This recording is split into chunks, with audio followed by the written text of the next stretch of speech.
Good morning students, welcome back to online classes of Bagdiawal Vidya Niketan. Yesterday we have completed the topic of menstrual cycle and its phases. Menstrual cycle अपन ने पढ़ा था कल और उसकी phases के बारे में भी अपन ने पढ़ लिया था. नेक्स्ट जो टॉपिक है उसके बाद अपना चैप्टर में सिलेबस में वो है फर्टिलाइजेशन. क्या है? फर्टिलाइजेशन. ठीक है. फर्टिलाइजेशन के बाद में अपन को पढ़ना है इम्प्लांटेशन. इम्प्लांटेशन के बाद एम्ब्रियोनिक डेवलपमेंट है, प्रेगनेंसीज हैं. फिर लास्ट जो टॉपिक है अपने चैप्टर का वो है लैक्टेशन. लैक्टेशन के बाद अपना टॉपिक जो है या चैप्टर जो है फोर्थ वो थर्ड वो हो जाएगा कंप्लीट. चलिए स्टार्ट करते हैं अपन फर्टिलाइजेशन. देखिए फर्टिलाइजेशन अपन ने पढ़ा था पहले फीमेल रिप्रोडक्टिव सिस्टम पढ़ा था अपन ने, है ना. फीमेल रिप्रोडक्टिव सिस्टम में क्या था, एक अपन ने पढ़ा था उसका पार्ट फैलोपियन ट्यूब या ओविडक्ट. फैलोपियन ट्यूब जो होती है उसके फिर अपन ने सब डिवाइड करे थे, सब डिवीजन थे उसमें, वो भी पढ़े थे. एम्पुला है, इस्थमस है, ये भी अपन ने पढ़े थे. ठीक है. तो बात करते हैं अपन फर्टिलाइजेशन की. तो साइट ऑफ फर्टिलाइजेशन क्या होता है फीमेल्स में? साइट ऑफ फर्टिलाइजेशन होता है ampullary isthmic junction. Ampullary isthmic junction, जहाँ एम्पुला और इस्थमस जो होता है वो दोनों क्या होते हैं, जुड़ते हैं, कनेक्ट होते हैं, अटैच होते हैं. वो वाली साइट क्या होती है? Site of fertilisation. वहीं पर क्या होगा? फर्टिलाइजेशन होगा. फर्टिलाइजेशन के लिए नेसेसरी क्या है कि एक ही टाइम में, सिंगल टाइम में साइमल्टेनियसली स्पर्म और जो ओवा होते हैं वो वहां पहुंचने होते हैं. वो वहां पहुंचेंगे तभी क्या होगा? फर्टिलाइजेशन होता है, अदरवाइज फर्टिलाइजेशन नहीं होता है. चलिए स्टार्ट करते हैं फर्टिलाइजेशन. सबसे पहले डेफिनेशन क्या है? What is the fertilization? तो it is the process of fusion of male and female gamete. It is the process of fusion of ova and the sperm. Ova और जो स्पर्म होते हैं उनका फ्यूजन, वही क्या होता है? फर्टिलाइजेशन होता है. ठीक है. फर्टिलाइजेशन जो होता है वो साइट ऑफ फर्टिलाइजेशन पर बात कर ली कि वो होता है एम्ब्रियोनी इस्थमिक जंक्शन. ठीक है. अपन ने पढ़ा था मेल रिप्रोडक्टिव सिस्टम में सीमन. सीमन क्या होता है? एसेसरी जो डक्ट होती हैं, है ना, एसेसरी डक्ट थी, जैसे कि सेमिनल वेसाइकल अपन ने पढ़ा, है ना. सेमिनल वेसाइकल, प्रोस्टेट ग्लैंड पढ़ा, कॉपर्स ग्लैंड अपन ने पढ़ी थी, है ना. एसेसरी डक्ट में आती हैं ये सब मेल रिप्रोडक्टिव में. तो इनका जो सीक्रेशन होता है, इनका सीक्रेशन क्या होता है, उसे कहते हैं सेमिनल प्लाज्मा. क्या कहेंगे? Seminal plasma. और इस सेमिनल प्लाज्मा के साथ अगर स्पर्म्स होते हैं, seminal plasma along with the sperms, it is known as semen. वो क्या होता है? सीमन होता है. सेमिनल प्लाज्मा है किसका सीक्रेशन? सेमिनल वेसाइकल का, प्रोस्टेट ग्लैंड्स का, इनका सीक्रेशन होता है. अगर इनके साथ साथ सेमिनल वेसाइकल्स या सेमिनल जो प्लाज्मा होता है उसके साथ क्या है? स्पर्म्स हैं. तो उस जो स्ट्रक्चर होती है उसको अपन क्या कहते हैं? सीमन. ठीक है. ये आपको याद रखना है. तो अब जब बात करते हैं फर्टिलाइजेशन की अपन प्रोसेस की, तो फर्टिलाइजेशन का प्रोसेस जो है वो क्या होता है? देखिए सबसे पहले जो सीमन होता है, semen is transferred to the vagina by the penis. अब सीमन जो होता है वो ट्रांसफर्ड किया जाता है, जो फीमेल रिप्रोडक्टिव स्ट्रक्चर है आउटर, वो वहां पर वेजाइना. तो वेजाइना में ये ट्रांसफर किया जाता है ड्यूरिंग द फर्स्ट कॉइटस. कब होता है ये? जब फर्स्ट मैटिंग होती है, जो कॉइटस होता है, इंटरकोर्स होता है, तब इंसेमिनेशन होता है. ये प्रोसेस जो होती है कि स्पर्म्स का ट्रांसफर्ड हो जाना into the vagina, it is known as insemination. उसको क्या कहते हैं? इंसेमिनेशन कहते हैं. ठीक है. इंसेमिनेशन में स्पर्म जो है वो ट्रांसफर हो जाएंगे to the vagina by the penis during the first coitus और फर्स्ट इंटरकोर्स. इसको अपन कहते हैं इंसेमिनेशन. ठीक है. अब देखिए स्पर्म या स्पर्मेटोजोआ जो हैं वो ट्रांसफर हो गए तो सबसे पहले कहाँ पहुंचेंगे? वेजाइना. उसके बाद सर्विक्स एंड लास्ट में कहाँ पहुंच जाएंगे? वो यूट्रस. और यूट्रस के बाद जो एम्पुलरी इस्थमिक जंक्शन है वो वहां तक पहुंच जाते हैं, क्योंकि साइट ऑफ फर्टिलाइजेशन क्या है? एम्पुलरी इस्थमिक जंक्शन है, वहां तक उनको पहुंचना होता है. तो वो ट्रांसपोर्ट हो जाएंगे स्पर्मेटोजोआ. उसके बाद वो पहुंचते हैं वेजाइना के बाद सर्विक्स, फिर uterus and then ampullary isthmic junction, वो वहां तक पहुंच जाते हैं. ठीक है. अब क्या होता है देखिए, एम्पुलरी स्टमक जंक्शन में फर्टिलाइजेशन तभी होता है जब, अपन पहले भी बात करी अपन ने, जब ओवा और स्पर्म जो होते हैं वो एक ही सिंगल टाइम में साइमल्टेनियसली वहां तक पहुंचते।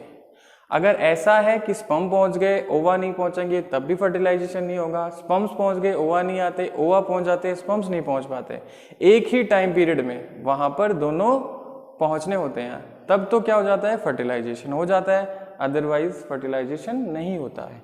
ठीक है, चलिए नेक्स्ट। अब जब फर्टिलाइजेशन हो जाता है, फर्टिलाइजेशन होने का मतलब जैसे कि ओवा है ना, एक स्पर्म आया और ओवा पर क्या करेगा वो, जैसे कि मान लीजिए यहाँ ये एक्रोसोम होता है, ये नेक पार्ट है, ये टेल होती है स्पर्म की। अब क्या होता है, ये वाली स्ट्रक्चर ओवा की अपन ने पढ़ी थी, oogenesis में पढ़ा था अपन ने कि इस पे 2 सेल का कवरिंग होता है, जोना पेलुसिडा और कोरोना रेडिएटा। तो ये क्या करता है, जब स्पर्म इसको क्या करता है, एंटर करता है ओवा में, तो जोना पेलुसिडा को क्या करता है, वो ब्रेक डाउन करता है।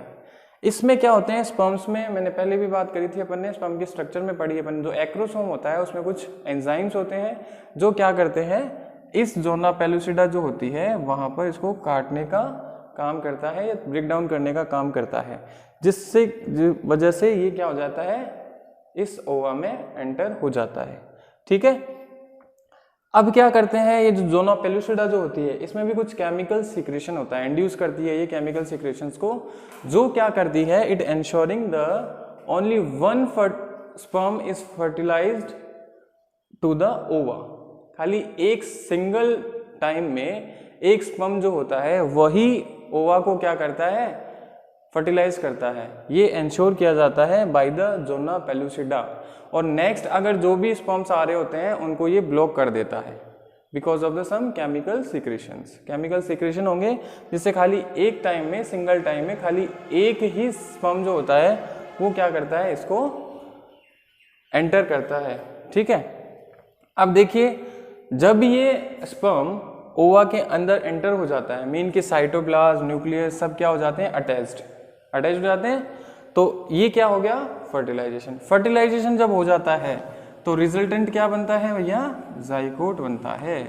2 हैप्लॉइड गैमीट क्या हो जाते हैं, फ्यूज हो जाते हैं, तो एक डिप्लॉइड जो है वो जाइकोट को फॉर्मेट करता है। ठीक है, अब ये जाइकोट भी क्या करते हैं, कुछ क्रोमोसोम्स को कंटेन करते हैं। आपने पढ़ा, अपने 10th में पढ़ा था, है ना, सेक्स डिटर्मिनेशन आया था 10th में कि ओवा में XX क्रोमोसोम्स होते हैं और जो स्पर्म होते हैं उसमें XY क्रोमोसोम्स होते हैं। ये डिपेंड कैसे करता है कि जो भी जाइकोट बनेगा या जो भी यंग बनता है वो क्या होता है, will be a boy, will be a girl, ये डिपेंड कौन करता है, ये क्रोमोसोम्स करते हैं। अगर मान लीजिए स्पर्म का X क्रोमोसोम फीमेल के X क्रोमोसोम, ओवा के X क्रोमोसोम से क्या हो रहा है, फ्यूज, तो क्या हो गया XX, ये क्या बन जाएगी, X एक्सिस में होते हैं, फीमेल में होते हैं। Y क्रोमोसोम X को करेगा तो XY, ये क्या बन जाता है, XY मेल बन जाता है। तो ये डिपेंड करता है स्पर्म के क्रोमोसोम्स के कि कौन सा क्रोमोसोम है वो कौन से क्रोमोसोम से फ्यूज होता है, ये डिपेंड करता है इस पर। ठीक है, अब ये हो गया है अपना फर्टिलाइजेशन कंप्लीट। ये क्या बन गया, जाइकोट। ठीक है, जाइकोट में अब क्या होते हैं, क्लीवेजेस होते हैं। क्लीवेजेस क्या होते हैं, म्योटिक डिविजन्स होते हैं। ठीक है, मतलब डिवीजन ही होते हैं क्लीवेजेस। तो अब जो है उस प्रोसेस को अपन क्या कहेंगे, इम्प्लांटेशन। अब इम्प्लांटेशन होना है, फर्टिलाइजेशन कंप्लीट हो गया, अब क्या होगा, इम्प्लांटेशन। देखो जाइकोट है, जाइकोट में क्या होंगे, डिविजन्स होंगे, म्योटिक डिविजन्स होंगे जाइकोट में, तो वो नंबर ऑफ सेल्स को क्या करता है, इंक्रीज करता है। जैसे मान लीजिए कि सबसे पहले जो सेल थी उस जाइकोट है वो एक सिंगल सेल है, वहीं से स्टार्ट होता है। कोई भी ऑर्गेनिज्म होता है वो स्टार्ट कहाँ से करता है, उनका survival from the one cell. अब चलिए इनमें क्लीवेजेस हुए, तो पहले एक सेल से 2 सेल बनी, 4 बनी, 8 बनी, फिर 16 बन जाती है, 2 4 8 16 तक सेल्स बन जाती हैं।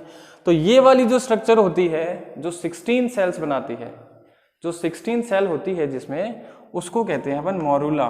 क्या कहते हैं, मोरूला। फिर बनती है स्ट्रक्चर ब्लास्टूला, मोरूला, ब्लास्टूला, फिर गैस्ट्रूला, है ना, ये बन जाते हैं। न्यूरूला भी बनता है, ये नहीं है अपने पर मोरूला जब होता है तो 16 सेल वाली स्ट्रक्चर है, उसको मोरूला कहते हैं।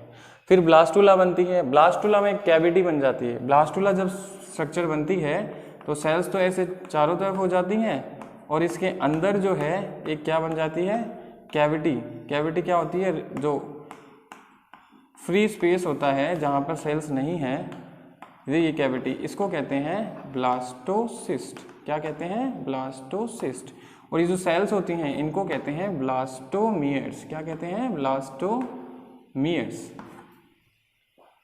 ठीक है, ये सेल है डिवीजन में, क्लीवेजेस में, तो ये सेल्स तो हो जाएगी ब्लास्टोमियर्स और ये सिस्ट जो है, कैविटी जो है वो हो जाती है ब्लास्टोसिस्ट। फिर क्लीवेजेस चलते रहते हैं, फिर गैस्ट्रुला, फिर 3 लेयर बन जाते हैं। ये अपन पढ़ेंगे, इस अपने सिलेबस में है नहीं, 3 लेयर बन जाएगी।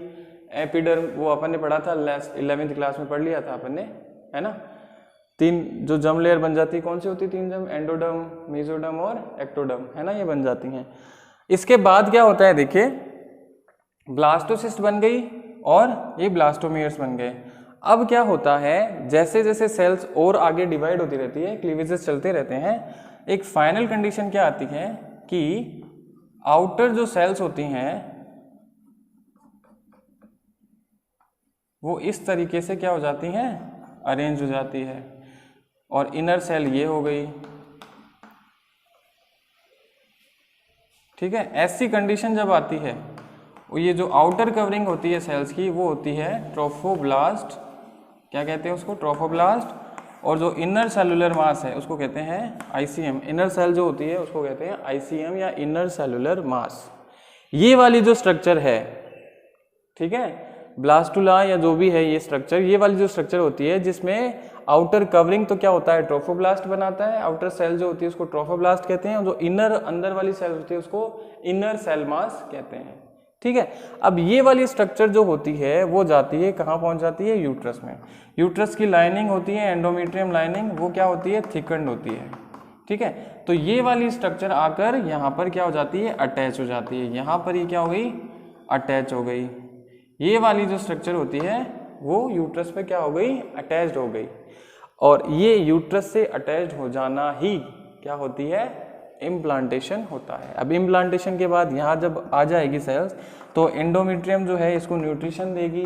ठीक है, और इसको साइटोप्लाज्म, ये जो भी सेल्स के जो भी पार्ट्स होते हैं वो बढ़ेंगे, तब इनमें क्या हो जाएगा, डेवलपमेंट। वो डेवलपमेंट जो है नेक्स्ट वो क्या आ जाएगी, अब उसके बाद इस डेवलपमेंट में समय लगता है, टाइम लगता है। टाइम पीरियड जो होता है वो आफ्टर जो भी है अबाउट 270 डेज, है ना, ये लगते हैं। उसके बाद क्या होता है, इसी के बाद ये इम्प्लांटेशन जो है वो फॉलो करता है प्रेगनेंसी को। ठीक है, तो यहाँ तक अपना आज 2 टॉपिक हो गए, फर्टिलाइजेशन पढ़ा अपन ने और इम्प्लांटेशन। ठीक है, इम्प्लांटेशन में क्या होता है, क्लीवेजेस होती हैं, 2, 4, 6, 8 साल 16 सेल्स बनाती हैं। वो जो स्ट्रक्चर होती है इसको मोरूला कहते हैं। मोरूला फिर ब्लास्टुला में कन्वर्ट हो जाता है। सेल्स में कैविटी आ जाती है और आउटर कवरिंग पे सेल्स चली जाती हैं। ये कैविटी ब्लास्टोसिस्ट होती है और जो सेल्स होती हैं ये ब्लास्टोमियर्स कहलाते हैं। फिर आगे चलकर कंडीशन क्या आती है कि अंदर वाली सेल्स तो आईसीएम बना लेती हैं, ग्रुप होकर आईसीएम इनर सेलुलर मास, और आउटर साइड की सेल्स है वो बाहर चली जाती है, इकट्ठा हो जाती है, उसको कहते हैं ट्रोफोब्लास्ट। ये वाली जो स्ट्रक्चर होती है ये यूट्रस में जाकर क्या हो जाती है, अटैच हो जाती है।